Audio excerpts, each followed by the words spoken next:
Very good morning, student. Today we are going to start a new chapter of civics, and that is diversity in society. It's our last lesson of this unit, and from next week we start our revision portion. So let's start the lesson.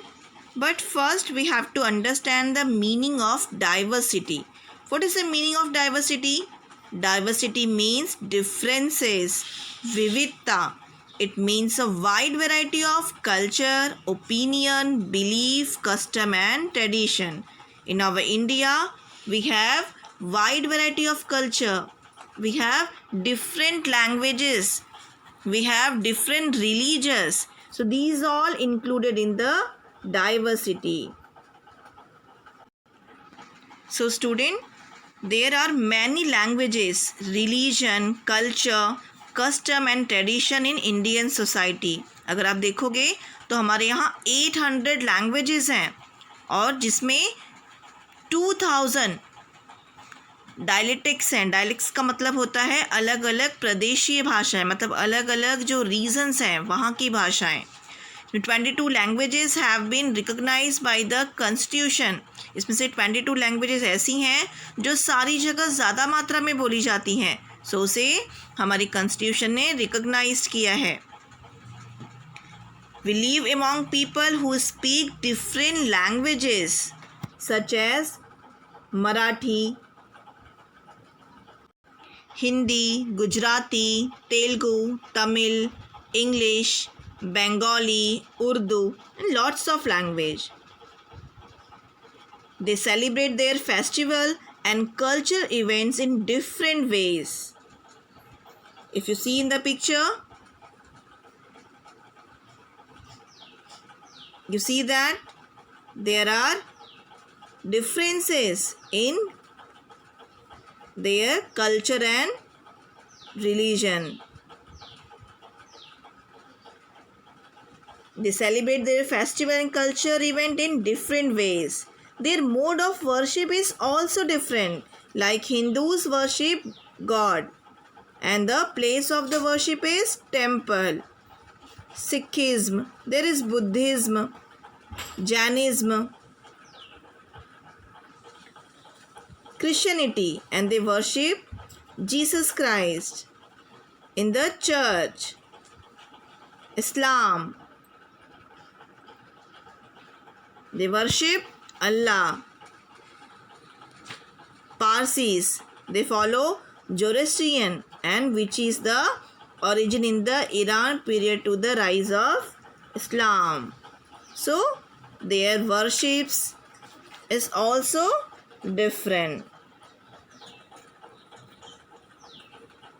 We have different festival in India like Diwali. Hindus celebrate Diwali, Dussehra, and Muslims celebrated Eid. In this picture you see different type of festivals which is celebrated in different part of India, like Karnataka, Tamil Nadu, Andhra Pradesh, in Madhya Pradesh. In Maharashtra, the main festival is Gudi Padwa. Diwali is the Hindus' festival. It is celebrated to commemorate the return of Lord Ram to Ayodhya. Christians celebrated Christmas, the birthday of Lord Jesus. Muslims celebrate the Eid-ul-Fitr or Bakrid, which mark the end of the month of Ramzan, during which they observe fast. In Pongal means in Tamil Nadu, Pongal is the main festival. It is the harvest festival. Onam is also a harvest festival, and it is celebrated in Kerala. So we see different type of culture, different type of religion, different type of festival in India. So student आपने देखा कि इन सारी चीज़ों में we see many differences in India. लोगों की livelihood में देयर लैंग्वेजेस, उनके custom, traditions, their festivals, their food item. In their clothing also, we see lots of differences. But as all these differences, communities in our country have lived together for many years. हम कई सालों से एक साथ रह रहे हैं. So a feeling of oneness has developed among ourselves. So हमारे बीच में एक अपनेपन का व्यवहार है. And this feeling of oneness leads to unity in Indian society. So इतने सारे differences के बावजूद हमारे बीच अपनेपन का व्यवहार है. अपनी क्लास में देखो, आप अपने पास में जिसके साथ बैठते हो सकता है कि वो डिफरेंट रिलीजन का हो. मुस्लिम्स हो सकता है, वो सिख हो सकता है, बंगाली हो सकता है. उसके ट्रेडिशंस, उसके कस्टम, उसका खान पीन all are different from you. लेकिन फिर भी वो आपका दोस्त है क्योंकि वो इतने सालों से आपके साथ रहा है, आपके साथ बैठता है. सेम थिंग अब नेबरहुड में आप देखोगे, आपके नेबर्स वो भी डिफरेंट कल्चर को बिलोंग करते होंगे, डिफरेंट रिलीजन को बिलोंग करते होंगे. बट फिर भी आपके बीच में क्या है? This is there a feeling of oneness. हमारे बीच में एक अपनीपन का व्यवहार है. And this is the main source of unity in Indian society. So student, to live with different group is to experience coexistence. हम एक दूसरे के साथ में उनके अलग अलग ट्रेडिशंस को फॉलो करते हैं, उनकी कल्चर को भी अपनाते हैं. जैसे इन महाराष्ट्र बहुत सारे ऐसे लोग बच्चे होंगे जो महाराष्ट्र नहीं होंगे, बट वी हमें गणपति में या गणेशोत्सव जब भी आता है हम सभी उसमें एंजॉय करते हैं. सो हमने उनके कल्चर को क्या किया है? फॉलो किया है, उसमें हम एंजॉय करते हैं. हमारा कोई फ्रेंड अगर मुस्लिम है तो हम उसके घर जाके सेवई खाते हैं, ईद में उसे हम बधाई देते हैं. तो हम अलग अलग होते हुए भी हम क्या करते हैं? We have the feeling of coexistence. We experience the coexistence, and this coexistence helps to increase the level of understanding among the people. It acquainted us with each other's tradition, custom, and way of life. We learn to respect each other. And we have adopt certain tradition from others. हम उनसे बहुत सारी चीज़ें सीखते हैं. हमारे जो cultures हैं, हमारे जो फेस्टिवल्स हैं, हम उनके साथ सेलिब्रेट करते हैं और उनके जो फेस्टिवल्स हैं उसमें भी शामिल होते हैं. So this helps to increase the feeling of unity in our society, and this helps to increase the social unity, and this is help us to face many natural and social calamities together. So student, you understand that India is a very important secular nation of the world. We have great linguistic and religious diversity in our country. हमने देखा कि languages को लेके, religions को लेके, in our food item, our lifestyle, हमारी जो वेशभूषा है, इन सब में हमारे देश में डाइवर्सिटी है. But in order to preserve this diversity, ये सारी जो अलग अलग चीज़ें हैं, जो अलग अलग विविधता है, इस सबको प्रिजर्व करने के लिए और ये सब एक साउंड में रहें, हेल्दी मैनर में रहें, हम सबके बीच में इन सब चीज़ों को लेकर झगड़ा ना हो, विवाद ना हो, हमारे बीच में हार्मनी बनी रहे, इसीलिए we have accepted the principle of secularism. So अब हम पढ़ने वाले हैं द प्रिंसिपल ऑफ सेकुलरिज्म क्या है. So, the first principle of secularism is no religion is recognized as the religion of our country. किसी भी रिलीजन को देश का धर्म नहीं बताया गया है. आपके देश का कोई धर्म है क्या? नहीं. हमारे देश में बहुत सारे धर्म हैं और उन सारे धर्मों को इक्वली हम मनाते हैं, हम एक्सेप्ट कर सकते हैं, उनको फॉलो करते हैं. लेकिन हमारी कंट्री का कोई धर्म है? No. So no religion is recognized as the religion of our country. It is the first principle of secularism. Now the second, every person has the freedom of worship. हम सभी को अपनी इच्छा के अनुसार, अपने धर्म के अनुसार पूजा करने का, मस्जिद में जाके नमाज़ पढ़ने का, चर्च में जाके प्रेयर करने का या अग्यारी में जाके पूजा अर्चना करने का अधिकार है. तो according to our religion we have the freedom of worship as per our religion and the religious choice. Now the third one, there can be no discrimination. Okay, the meaning of discrimination is to, क्या होता है discrimination का meaning? कि हम भेदभाव, हम किसी भी तरह का भेदभाव नहीं कर सकते हैं among people on the basis of religion. धर्म के आधार पे हमारी जो गवर्नमेंट है, हमारा जो देश है, वो किसी के साथ में भी भेदभाव नहीं कर सकता है. The people of all religion, सारे रिलीजन के लोग, they all are treated equally by the state. उन्हें राज्य के द्वारा, देश के द्वारा इक्वली ट्रीट किया जाता है. अपॉर्चुनिटीज़ फॉर एजुकेशन, चाहे वो शिक्षा का अधिकार हो, चाहे वो मीन्स ऑफ लाइवहुड हो, या गवर्नमेंट जॉब्स हो, वहाँ पर they all are available to all religious people.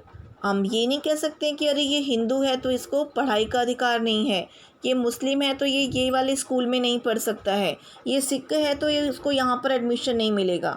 तो एजुकेशन हो, चाहे मीन्स ऑफ लाइफ हो, मीन्स ऑफ लाइवहुड का मतलब होता है कि हम जिस तरह से चाहें उस तरह से अपना जीवन जी सकते हैं. ज़रूरी नहीं है कि अगर मैं हिंदूज़ हूँ तो मुझे तिलक लगा कर रहना है, या अगर मैं मुस्लिम हूँ तो मुझे टोपी ही पहननी है. मैं जिस तरह से चाहूँ या मेरा धर्म जिस तरह से चाहे उसके अकॉर्डिंग मैं अपना जीवन, लाइफस्टाइल जो है वो स्पेंड कर सकती हूँ.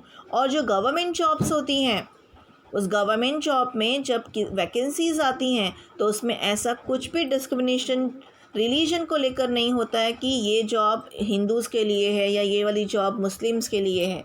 तो हमारी जो गवर्नमेंट है वो एजुकेशन में, जॉब्स में या और किसी भी तरह से डिस्क्रिमिनेशन नहीं करती है on the basis of religion. Now the next point, there are special provision for in our constitution for the protection of religious and linguistic minorities. But हमारे संविधान में, हमारा जो कॉन्स्टिट्यूशन है वो ये भी कहता है कि हमारे यहाँ कुछ रिलीजन और कुछ जो लैंग्वेजेस हैं वो क्या हैं, माइनॉरिटीज़ में हैं, यानी अल्पसंख्यक हैं. तो उनको संरक्षण देने के लिए हमारे कॉन्स्टिट्यूशन में कुछ लॉज हैं. सो लॉज इसलिए बनाए गए हैं ताकि ये चूँकि संख्या में बहुत कम है, अल्पसंख्यक माइनॉरिटीज़ का मीनिंग ही होता है कि ये बहुत कम संख्या में हैं, तो वो क्या कर सकें, अपनी जो लिंग्विस्टिक है या फिर जो अपना कल्चर है उसको प्रोटेक्ट कर सकें, प्रिजर्व कर सकें. So there is a laws in our constitution for minorities. Okay, so hope you all understand the principle of secularism. So how the principle of secularism help us? The principle of secularism help us to maintain the religious harmony in Indian society. Okay, student, our next very important subpoint, and that is the contribution of society to our development. So first we have to understand what is the meaning of society. So in the chapter number 1, our life in society, you all understand that what is society and how the society form. So in the society, we all are living in a society. But what values, what qualities do we imbibe? Let us see how society help us to develop our personality. So for all societies, it is based on mutual cooperation between individual and the community. As you all know that society is a group of people, and these peoples are based on a mutual cooperation. Mutual cooperation is very needed in the between of individuals and the community. The cooperation meaning of cooperation का मतलब होता है सहयोग. हमारे बीच में क्या होना चाहिए, कॉपरेशन होना चाहिए. जैसे फॉर एग्ज़ाम्पल आप कोई गेम्स खेलते हो स्कूल में, लाइक फुटबॉल, क्रिकेट, तो वो खेलते वक्त आपका पूरा एक ग्रुप होता है. In that group different peoples from different religions, अलग अलग धर्म के बच्चे होते हैं आपके साथ में. पर जब आप खेलते हो तो आपका मेन एम क्या होता है, आपकी जो ग्रुप है, आपका जो टीम है, उसको आपको जिताना होता है. और उसके लिए आप क्या करते हो, एक दूसरे को कोऑपरेट करते हो. फैमिली का एग्जांपल अगर हम लें तो इन फैमिली में भी cooperation is very much needed. Family में मदर जो है वो खाना बनाती है, फादर जो है वो बाहर जाके जॉब करते हैं, वो पैसे अरेंज करते हैं, तो फैमिली के जितने मेंबर्स हैं उनकी अपनी अपनी ड्यूटीज़ है और वो अपनी ड्यूटीज़ परफॉर्म करते हैं और एक दूसरे को हेल्प भी करते हैं. So cooperation is the process of sharing and helping each other in solving problems and removing difficulties. So family cannot be remain together without an attitude of cooperation among its member. The same is true for society. If there is lack cooperation, अगर society में cooperation नहीं है तो क्या होगा, society progress नहीं कर पाएगी. In day to day life will also not run smoothly. So cooperation यानी सहयोग makes interdependence in society healthier and allows inclusion of everybody in the society. तो सहयोग जो होता है वो सोसाइटी को अच्छे से स्मूथली रन करने के लिए, उसको हेल्दियर बनाने के लिए बहुत ही ज़रूरी होता है. अगर हमारे बीच में एक दूसरे के साथ में कॉपरेशन नहीं है, एक दूसरे की हम हेल्प नहीं कर रहे हैं, we always quarrel to each other, तो वो सोसाइटी क्या होगी, हेल्दियर नहीं होगी, वो स्मूथली रन ही नहीं कर पाएगी. आप जैसे किसी बिल्डिंग में रहते हो, कोऑपरेटिव सोसाइटी होती है वहाँ पे, तो सोसाइटी के सारे मेंबर्स एक जैसे काम करते हैं, सबकी अपनी ड्यूटीज़ होती है, सोसाइटी को रन करने के लिए सब अपने अपने मेंटेनेंस देते हैं और जब कभी भी प्रॉब्लम्स आती हैं तो वो साथ में सॉल्व करते हैं. जब कभी भी कोई फेस्टिवल्स हैं, we celebrate with each other. Ganpati है, सोसाइटी में एक गणपति आती है, सारे लोग उसमें जो हैं वो शामिल होते हैं. सो सोसाइटी स्मूथली रन करे, इसके लिए cooperation is very important. So cooperation makes interdependent society healthier and allows inclusion of everybody in the society. So it is a process of inclusion and moving ahead, taking along all sections of society. So read this good thought that we are stronger together. अगर हम साथ हैं तो हम strong हैं. और जो team जीतती है, विन करती है, आप देखो चाहे वो क्रिकेट की टीम हो, फुटबॉल की टीम हो, उसके सारे मेंबर्स एक दूसरे को fully they are supported, they are fully cooperated to each other. So cooperation is very important in our society. वैसे ही हमारे देश में बहुत सारी डाइवर्सिटी है और ऐसी डाइवर्सिटीज़ में, ऐसे डिफरेंसेस में एक दूसरे की हेल्प करना, कॉपरेशन करना, उसको इट इज़ वेरी इम्पॉर्टेंट.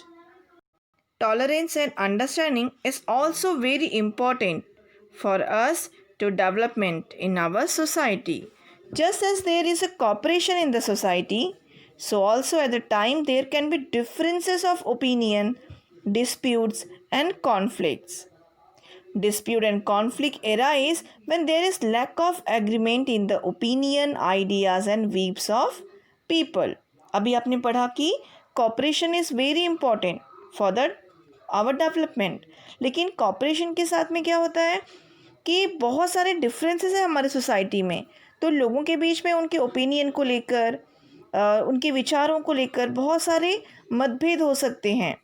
सो ऐसे में क्या होता है, जब हमारे विचार नहीं मिलते हैं तो क्या होता है, संघर्ष होता है, कॉन्फ्लिक्ट होता है और हमारी ओपिनियन, आइडियाज़, हमारे व्यू सब डिफरेंट होते हैं और वो डिफरेंट होने की वजह से क्या होता है, कॉन्फ्लिक्ट यानी संघर्ष, झगड़ा जो है वो पैदा होता है. लाइक इन योर क्लास, अब क्लास में आपके बहुत सारे फ्रेंड्स होते हैं, लेकिन क्या होता है, कभी कभी आपका किसी फ्रेंड के साथ में झगड़ा हो जाता है.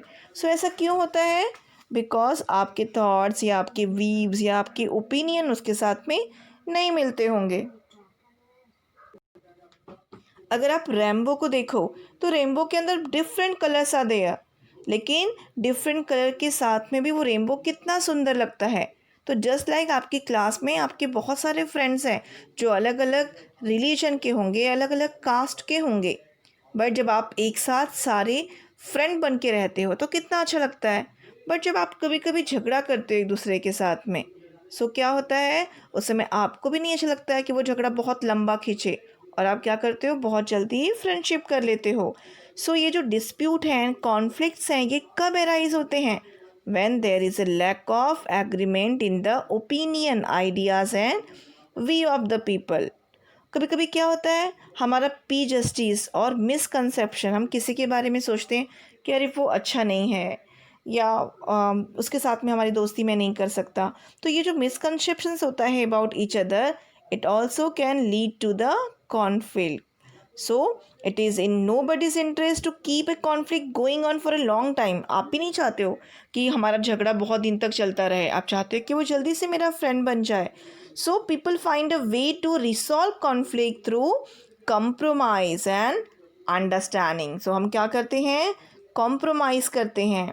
कभी कभी कुछ बातें हमें हमारे फ्रेंड की अच्छी नहीं लगती हैं, लेकिन फिर भी हम क्या करते हैं, कॉम्प्रोमाइज़ कर लेते हैं उसकी बातों को. उसकी जो चीज़ें हमें अच्छी नहीं लगती उसे लेट इट गो, वो तो हमारा फ्रेंड है ना. और हम क्या करते हैं, फिर उसको समझते हैं. This conflict can end if people mark effort to understand each other and show a spirit of tolerance. So tolerance का मतलब होता है एक दूसरे के रिस्पेक्ट करना, एक दूसरे को समझना. ओके. कॉन्फ्लिक्ट को अगर हम हिंदी में टॉलरेंस का मीनिंग लें तो हिंदी में हम टॉलरेंस को कहते हैं सहिष्णुता, सहनशीलता, एक ability to deal with. Okay. तो अगर हमें कॉन्फ्लिक्ट को ख़त्म करना है, झगड़े को ख़त्म करना है, सो हमें क्या करना होता है, हमें we have to understand each other and show a spirit of tolerance. So ऐसा ही हमारे देश के बारे में भी होता है. You know that there are many diversity in our society, but there are tolerance. If there is tolerance and understanding, हमारी सोसाइटी अच्छे से रन कर सकती है, हमारा जो देश है वो अच्छे से रन कर सकता है. So an understanding attitude leads to a lot of new learning. We accept new ideas. They help us to further enrich our social life. We become more tolerant. Society provides us an opportunity to learn this simple method of maintaining well-being and peace in society. So tolerance and understanding is very important to smooth functioning of a nation. So student, to understand the tolerance and understanding, there is a very interesting activity in your textbook, page number 63, that is can you do it. In that activities यहाँ पे बताया कि you too have made some compromises in your life. Some such experience are given below. Add more experience of your own. हम भी अपनी life में बहुत सारे कॉम्प्रोमाइज़ करते हैं, कभी अपने फ्रेंड्स के साथ में, कभी अपने नेबर्स के साथ में, कभी अपनी फैमिली के साथ में. तो ऐसे ही यहाँ पे कुछ एक्सपीरियंस दिए हुए हैं और आपको भी क्या करना है, लेसन फिनिश होने के बाद में ऐसे कुछ एक्सपीरियंस आपको शेयर करने हैं. So the first one, the hall is packed full of student. You see a person standing. You move over a little on your bench to make room for the person. कभी कभी देखो क्या होता है, class में भी बहुत जगह नहीं होती है, benches are full and suddenly कोई बच्चा आता है और टीचर कहती है कि आपको उसके साथ में बैठना है. बहुत कम प्लेस है, लेकिन फिर भी आप अपने फ्रेंड को कैसे भी एडजस्ट करके बेंच पे बैठाते हो. That is also the understanding and tolerance. आप देखो ट्रेन्स में भी लोग, कितनी भीड़ होती है लोकल ट्रेन्स में, लोग जाते हैं, बहुत रश होती है, उसके बाद भी लोगों को हर स्टेशन पे आने देते हैं और उनके लिए प्लेस बनाते हैं. तो that is also example of a tolerance and understanding. Now second example, you want a cycle with gear, but your parent have to pay your sister's school fees. You give up your demand. ऐसा कई बार होता है, आप अपने parents से कोई चीज़ें मांगते हो, आपको साइकिल चाहिए, कोई नई चीज़ चाहिए, लेकिन उस समय पेरेंट्स को और बहुत सारे इम्पॉर्टेंट काम होते हैं. उनको आपकी बड़ी बहन की फ़ीस भरनी है या भाई का कोई इम्पॉर्टेंट काम है, तो ऐसे में वो आपको समझाते हैं और आप क्या करते हो, at that time you give up your demand. So it is also the example of tolerance and understanding. Okay, now third example, your family was able to sort out a dispute with the neighbors over the boundary of the field without going to the court. Your neighbor Sopan is now a good friend of yours. आप देखो हमारे neighbours में भी कई बार बहुत सारे झगड़े होते हैं, लेकिन कुछ दिनों के बाद में या कभी कभी तो एक ही दिन में हम फिर से फ्रेंड्स बन जाते हैं. तो इस टाइम पे हम क्या करते हैं, हम बहुत सारी चीज़ें गिव अप कर देते हैं और बहुत सारी चीज़ें हमारा नेबर भी गिव अप कर देता है। तो it is the example of tolerance and understanding. So आपको क्या करना है, ऐसी कोई आपके एक्सपीरियंस जहाँ पे आपने अपनी टॉलरेंस या अंडरस्टैंडिंग दिखाई है वो आपको शेयर करनी है। So student, hope you all understand that cooperation, tolerance and understanding is very important for our development and the development of society and nation. Now the next very important sub point, and that is an opportunity to perform different role. As you see in the picture, that in society we play different roles. Role of a student, role of a son, daughter, role of a grandson, granddaughter of your grandparents, member of your friend circle in the school, class representative, sportsman, cleanliness ambassador, member of friends of children's society. So in the middle, that is you, and आप ये बीच में आप हो और आप अपनी society में बहुत सारे रोल्स जो है वो प्ले करते हो। So just like this picture, each individual has several roles and the responsibility and duties of every role are well defined. Like जैसे आप स्टूडेंट होते हो, एट दैट टाइम आपकी जो रोल्स है और जो आपकी ड्यूटीज़ हैं वो क्या होती हैं, डिफरेंट होती हैं। बट जब आप घर में आते हो, आप सन या डॉटर हो, तो उस समय आपकी जो रिस्पॉन्सिबिलिटीज़ हैं, ड्यूटीज़ हैं, these are different. So while playing these roles at home and outside, we form bonds of many peoples. However, changes may occur in the parts we play. So, playing different roles, जब हम different role play करते हैं तो हर role में हमारी जो भूमिका होती है, हमारा जो ड्यूटीज़ होती हैं, रिस्पॉन्सिबिलिटीज़ होती हैं, वो अलग अलग डिफरेंट होती हैं.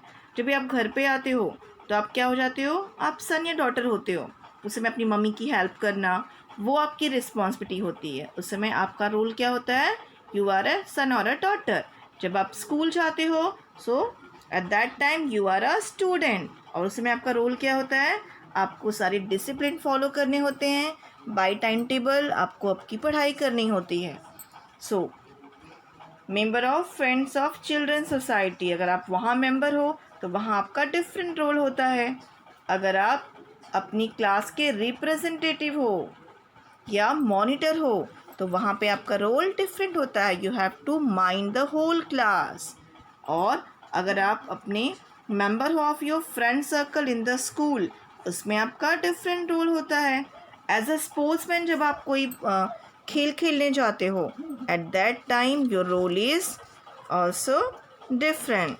सो from these different roles, while playing these roles at home or outside, we form bonds with many people. So like this picture, an individual in such society have also played different roles, and each individual has several roles, and the responsibility and duties of every role are well defined. The last but the most important sub-point, regulation of society. So student, in order that society functions smoothly, some rules are required. In ancient times, society was mostly regulated with the help of traditions. जैसे आप देखो पुराने समय में क्या होता था, उस समय अगर कुछ झगड़ा हो गया या लोगों के बीच में कॉन्फ्लिक्ट हो गया तो वो पंचायत वगैरह के पास जाते थे. सो अगर हमें सोसाइटी को फंक्शन करना है स्मूथली तो उसके लिए कुछ रूल्स हमें फॉलो करने पड़ते हैं, और वो रूल्स फॉलो करते वक्त हमें कुछ नियमों का ध्यान रखना पड़ता है. जैसे आपके स्कूल में भी, आपकी क्लास में भी आपके बैठने के रूल्स हैं, आपकी टाइमिंग का रूल है, आपको ठीक टाइम पे स्कूल आना होता है, ठीक टाइम पे बेल बजती है पीरियड्स की, आपको स्कूल में अपनी क्लास को क्लीन रखना होता है, आपको जो भी कचरा वगैरह है वो डस्टबिन में फेंकना होता है। तो ये सारे रूल्स एज अ स्टूडेंट आपको फॉलो करने होते हैं। So in order that society function smoothly we also have some rules are very required. पहले के टाइम पे जो सोसाइटी होती थी तो उसमें बहुत सारे जो रूल्स होते थे या फिर जो लोगों को मानने होते थे वो ट्रेडिशन और कस्टम से रिलेटेड थे। जैसे मैंने आपको बताया कि पंचायत वगैरह होती थी और उसी में अगर कॉन्फ्लिक्ट हो जाए या विवाद हो जाए या कोई इम्पोर्टेंट डिसीज़न लेना है तो वो उसके थ्रू लेते थे। But in modern time society में बहुत सारे चेंजेस आए। अब हम जो रूल्स वगैरह फॉलो करते हैं तो हमें उसके लिए कोड बने हुए हैं, सुप्रीम कोर्ट, हाई कोर्ट में बहुत सारे रूल्स हैं जो हमें फॉलो करने होते हैं। In our day to day life also we have some rules. While crossing the road you have to follow the rules. आपको जेब्रा क्रॉसिंग से क्रॉस करना है, आपको सिग्नल्स देखने हैं। लाइक जब आप लाइब्रेरी में जाते हो, स्कूल लाइब्रेरी में, तो एट दैट टाइम ऑल्सो आपको वहाँ पे साइलेंट रहना पड़ता है। ये भी एक रूल है स्मूथ फंक्शनिंग के लिए। इसके अलावा जब भी आप रोड्स पे जाते हो तो वहाँ पे देखो ट्रैफिक वाले होते हैं, तो ट्रैफिक पुलिस वहाँ पे आपको रोकता है या उनके जो रूल्स होते हैं अगर आपने वो रूल्स तोड़े हैं तो आपको क्या करते हैं, वो पनिश करते हैं। सो सिंपली हमें अपनी लाइफ के सिंपल एग्जाम्पल से हम क्या देखते हैं कि regulation of society is very important. और सोसाइटी का फंक्शन अगर हमें स्मूथली रखना है तो we have to follow some rule. So our government bodies at the local level also play an important role in the process of regulation of society. So we also have to follow the rules for smooth functioning of the society.